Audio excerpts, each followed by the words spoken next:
मैं तुमसे कुछ पूछना चाहता हूँ। हे ऊपर वाले, कहीं ये इजहार तो नहीं करने वाला? क्या मैं तुम्हारा? सुनो, तुम बहुत अच्छे हो और तुम्हारी इज्जत करती हूँ मैं, पर मुझे रिलेशनशिप नहीं चाहिए। भाई बन सकता हूँ? भाई कहा इसने? इतना खूबसूरत माहौल और ये मेरा भाई बनना चाहता है? तो तुम्हें क्या लगता है?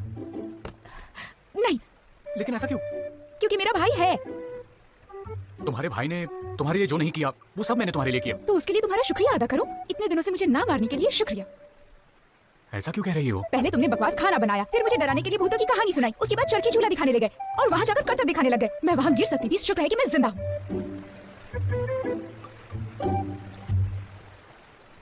बताओ, मैं तुम्हारा अच्छा भाई कैसे बन सकता हूँ?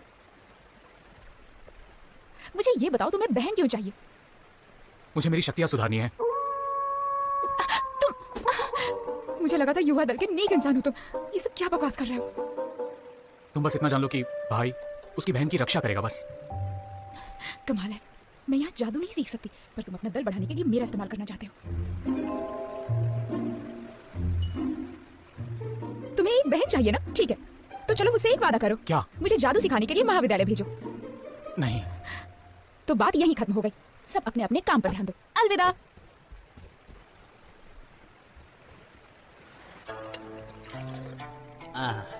तुम बहुत ही परेशान लग रहे हो। कहीं तुम्हारा बहन के साथ झगड़ा तो नहीं हुआ ना? ना झगड़ा और ना ही कोई बहन। मैं एक बात बताता हूँ। मेरा एक दोस्त है जिसकी कई सालों से बहन नहीं है। कुछ दिनों पहले वो एक बहन से मिला और उसने कई बातों पर मेरी सलाह मांगी। अब सब कुछ ठीक चल रहा है उसके साथ। वरिष्ठ, एक बात बताइए, अगर बहन को एक बड़ा भाई नहीं चाहिए तो क्या करना चाहिए? हाँ, तुम्हें ठुकरा दिया तो तुम्हारी दूसरी कोशिश का वक्त आ गया है। दूसरी कोशिश के वक्त सबसे जरूरी है कि वो क्या चाहती है। पैसे चाहिए, पैसे दो। उसे उत्साह चाहिए तो उसे उत्साहित करो। अगर उसे कोमलता चाहिए तो उसे कोमलता दो। और तुम अपने आप को नरम रखो और अपनी जिंदगी को बेहतर बनाओ। इस बहन को चाहिए क्या, वो तो बताओ। वरिष्ठ, मैं कुछ समय पहले एक प्रतिभावान व्यक्ति से मिला और मैं महाविद्यालय में उसकी सिफारिश करना चाहता हूँ।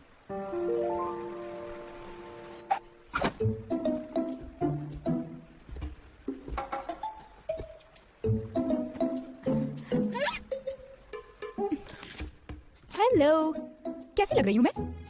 शुक्रिया। वैसे एक बात बताओ, तुमने मेरी सिफारिश वहाँ खुद जाकर क्यों नहीं की? हाँ, वरिष्ठ पहाड़ी से बाहर जाते हैं, अच्छा रहेगा अगर तुम उन्हें जान लो। ये क्या है? इस यंत्र में मेरी खुशबू है, ये तुम्हारी जनाना खुशबू को ढक लेगा। अपने पास रखो। ये तो बिल्कुल तुम्हारी जैसा दिखता है। चेहरे का भाव तो देखो। इसका नाम क्या है? यंत्र होता है। ओह अच्छा, तो इसका नाम मैं रखती हूँ डॉल्फिन। कैसा रहेगा? देखो, तुम ध्यान रखना कि किसी को पता न चले कि मैं लड़की हूँ, नहीं तो मुझे भी कोड़े पड़ेंगे। वैसे बताओ, इसे इस्तेमाल कैसे करते हैं? तुम अगर खतरे में हुई तो ये मुझे खबर कर देगा।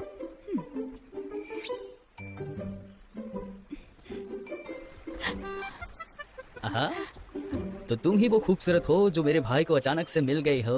हाँ, तुम वाकई में बहुत खूबसूरत हो। ये तारीफ अच्छे तरीके से कर रहा हूँ।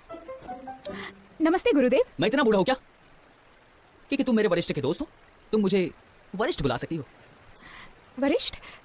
अनुक्रम गलत है। अरे, हम पहली ही मुलाकात में दोस्त लग रहे हैं ना, इसीलिए। मैंने सही कहा ना? चलो, बच्चों को विद्यालय ले चलते हैं। मैं कोई बच्चा नहीं हूँ। मेरा कनिष्ठ और मैं 200 साल के हैं। हमारी आंखों में तुम अभी भी बच्ची ही हो। चलो।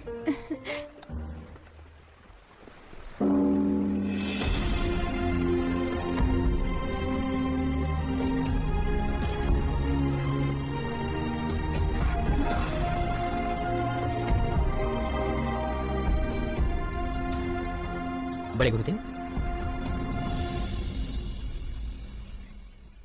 इससे मिलिए। क्या ऐसी प्रतिभाशाली बच्चे की सिफारिश बिहोंग ने लगाई थी? मैं शीजिया हूँ, पहाड़ के नीचे कमल गांव में रहता हूँ। मुझे युवा दल में आने की अनुमति दे दीजिए। कमल गांव? वहां तो किसी ऐसे व्यक्ति के बारे में हमने नहीं सुना। हाँ जी, इसका अमर यही है। हाँ? भला बिना जानकारी के कोई कृषि कैसे कर सकता है? युवान दल में ये नियम कब से अमर होने लगे? अविनाशी दृष्टिकोण में कोई कृषि नहीं कर सकता।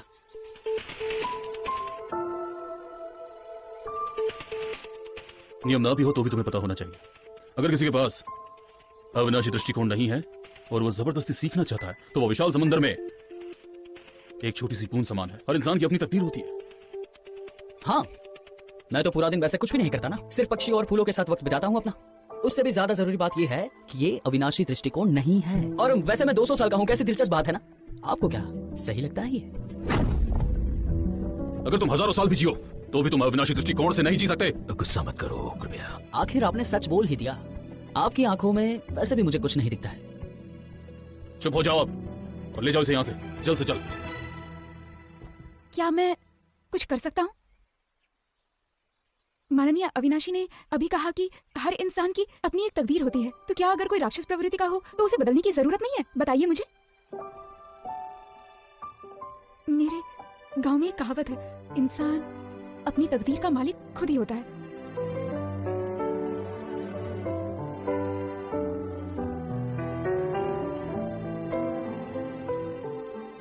इतना भी क्या सोचना, इसे सबकी तरह 1 महीना परीक्षण में रहने दो। उसके बाद अगर सभी बड़ों के दस्तखत मिल गए तो इसे सदस्यता मिल जाएगी, वरना बात खत्म। ये सही है। यही ठीक रहेगा।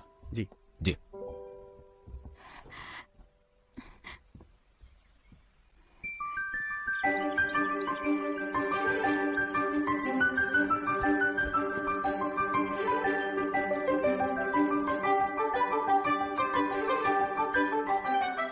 इतनी बड़ी जगह में ये अकेला एक कोने में बैठा है, शायद ही पढ़ाई से बचता है और क्लास में सोता है।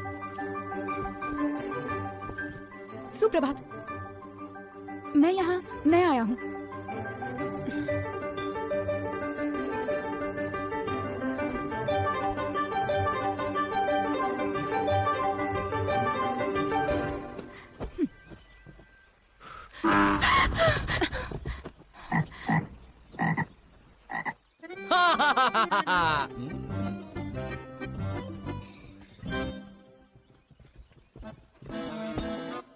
तुम मुझे बाहरी विद्यार्थी लगते हो जिसका अविनाशी दृष्टिकोण नहीं है और कोई प्रसिद्ध परिवार से भी नहीं है। सही कहा ना?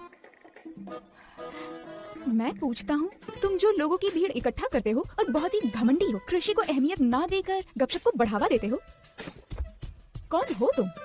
इस कुर्सी का मालिक है। तो तुम मुझसे उलझ रहे थे। ये कोई स्थायी जगह नहीं है, तो ये जगह तुम्हारी कैसे? जाओ और आसपास जाकर पूछो। हमारे बड़े भाई ही याओगुआ बेलिंग ये परिवार के इकलौते सुपुत्र। इनके परिवार द्वारा बनाए गए सारे यंत्र पूरी अविनाशी दुनिया के सबसे परिष्कृत और शक्तिशाली यंत्र हैं। सभी दल उन यंत्रों को पाना चाहते हैं और वो यंत्र बड़ी मुश्किल से मिलते हैं। अच्छा, तो तुम अविनाशियों के बेटे हो? तुम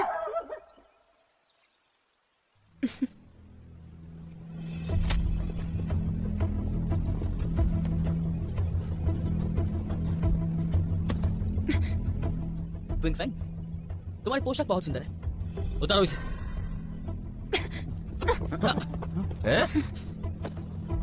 उतारो। ये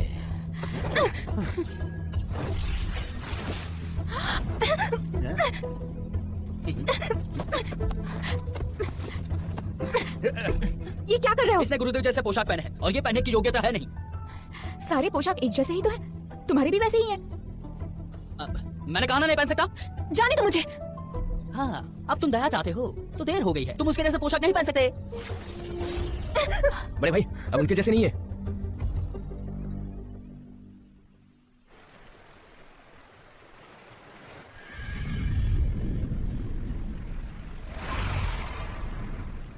आज यहाँ इतनी शांति क्यों है?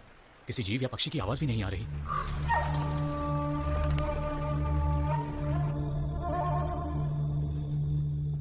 उन्होंने कहा था कि दोनों के लिए एक अच्छा कमरा है। ये तो गुरुजी के साथ रहने जैसा हुआ, बस मेरा रूममेट अलग होगा।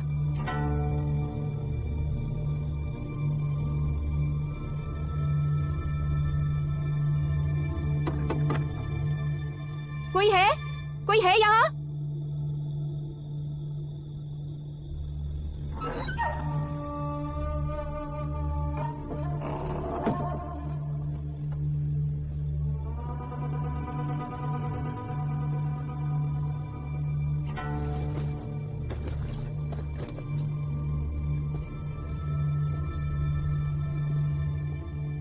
कौन?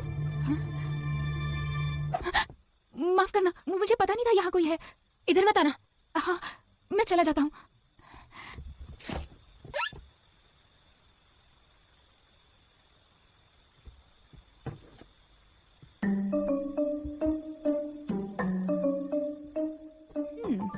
यहाँ तो हम सभी मर्द हैं, तुम्हें किस बात का डर? मैं चेतावनी देती हूँ, अगर तुम पास आए तो मैं तुम्हें छोड़ूंगी नहीं। मुझे तुम्हारा राज पता चल गया है। आखिर क्या राज है मेरा?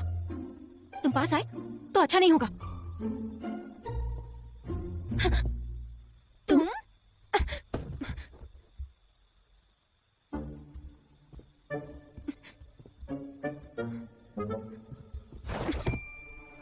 तुम्हारी त्वचा